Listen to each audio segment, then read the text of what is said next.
بات میں فوج کی قیادت سے کہنا چاہتا ہوں آج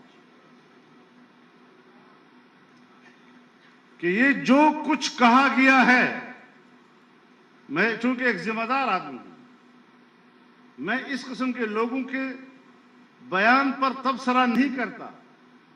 فوج کی قیادت اتنی وضاحت کر دے کہ یہ اپنی طرف سے بول رہے ہیں یا ان کے ترجمان بن کر بول رہے ہیں۔ اگر وہ ان کے ترجمان بن کر بول رہے ہیں تو پھر مجھے حق ہوگا کہ میں سارے حقائق میدان میں لاؤں۔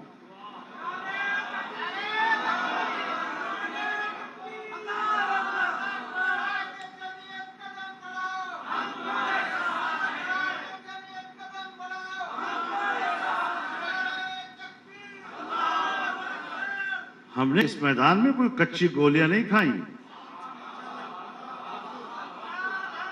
اور میدان سیاست میں میں ان لوگوں سے سینئر ہوں۔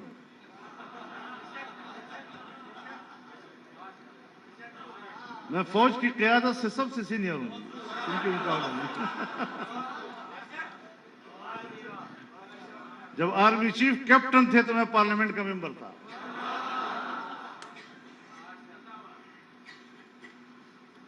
ایسا نہیں ہے کہ ہم ملک کی ضرورتوں کو نہیں سمجھتے، اس کی حساسیت کو نہیں سمجھتے۔ میں آج بھی اسی لیے جواب نہیں دے رہا ہوں کہ وہ غیر ذمہ دار لوگ ہیں جو بات کر رہے ہیں، تو ذرا وضاحت تو کر لے کہ یہ ان کے نمائندے بن کر بات کر رہے ہیں یا پھر کنٹرول کرے، پھر پٹا ڈالے ان کو۔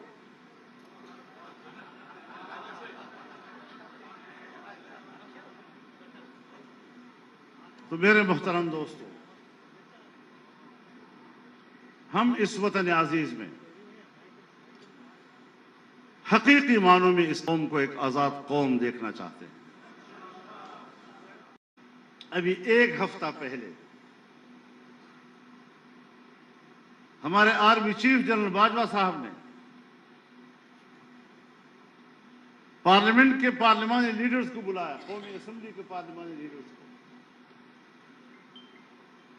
اور کہا کہ میں نے آپ کو اس لیے بلایا ہے کہ ہمیں گلگت بلتستان کے بارے میں کچھ فیصلے کرنے ہیں۔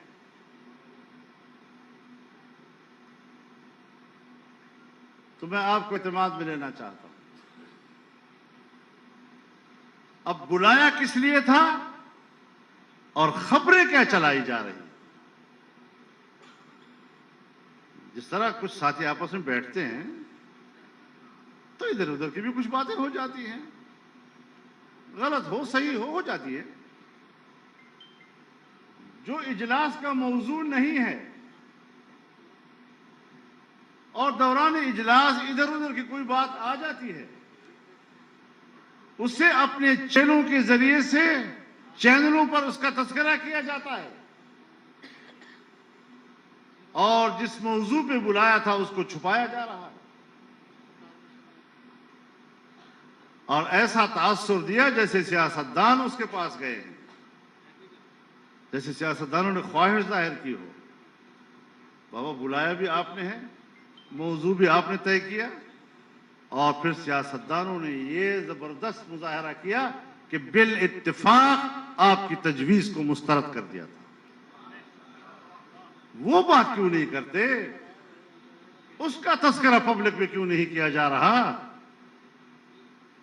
تو ہم کیا سمجھیں کہ ان تبدیلیوں کا اور اس سیاست کا اس کے پیچھے کون کار فرما ہے؟ ایوب خان کے زمانے میں ہم گرفتار تھے، ہمارے اکابر گرفتار تھے، تو وہاں بھی تو کوئی دفعہ لگا تھا نا، وہاں بھی تو کوئی اتھارٹی تھی جس نے گرفتار کیا تھا۔ تو آج ایک نیا ادارہ اس کے لیے تشکیل دیا گیا ہے، اس کا نام ہے نیب۔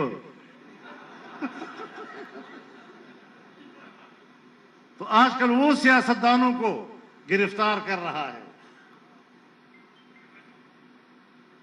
اب میں اور تو کوئی بات نہیں کروں گا، دیکھا جائے گا۔ یہ کوئی ہمیں ڈرانے والی چیزیں نہیں ہو سکتی، ہم سے ڈر رہے ہیں ہم یہ۔ لیکن میرے نام پر تم نے جو کچھ لکھا ہے وہ سب تم سے پورا کر کے رہوں گا پھر۔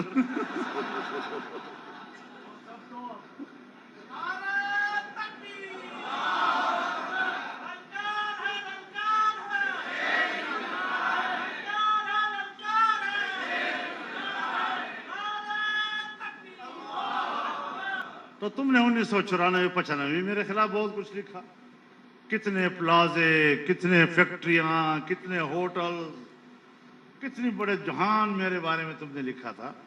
سو آج بھی تم آدھا پاکستان میرے حوالے کر دو کہ وہ میری ملکیت ہے.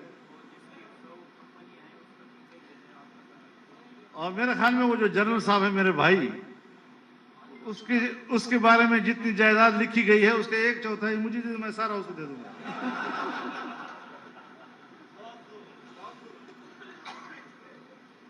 لیکن یہ گید اور بھبکیاں اپنے گھروں میں رکھو.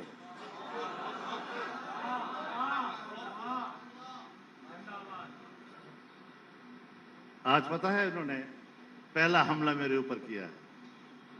میرے ساتھ پی ایس ہے نا طارق خان، اس کے والد صاحب کو نیب نے بلایا اور گرفتار کیا ہے. پہلا حملہ انہوں نے مجھ پر آج کیا ہے. لیکن جمعیت کے کارکن ہیں، یہ کوئی خوشامدی ٹولے کے لوگ نہیں ہیں. تو اللہ تعالیٰ فضل فرمائے. انشاءاللہ العزیز اے پی سی ہوئی ہے، اور اے پی سی کے فوراً بعد میرے بارے میں یہ بیان آنا لگتا ہے کہ تیر ٹھیک نشانے پہ جا کے لگا ہے.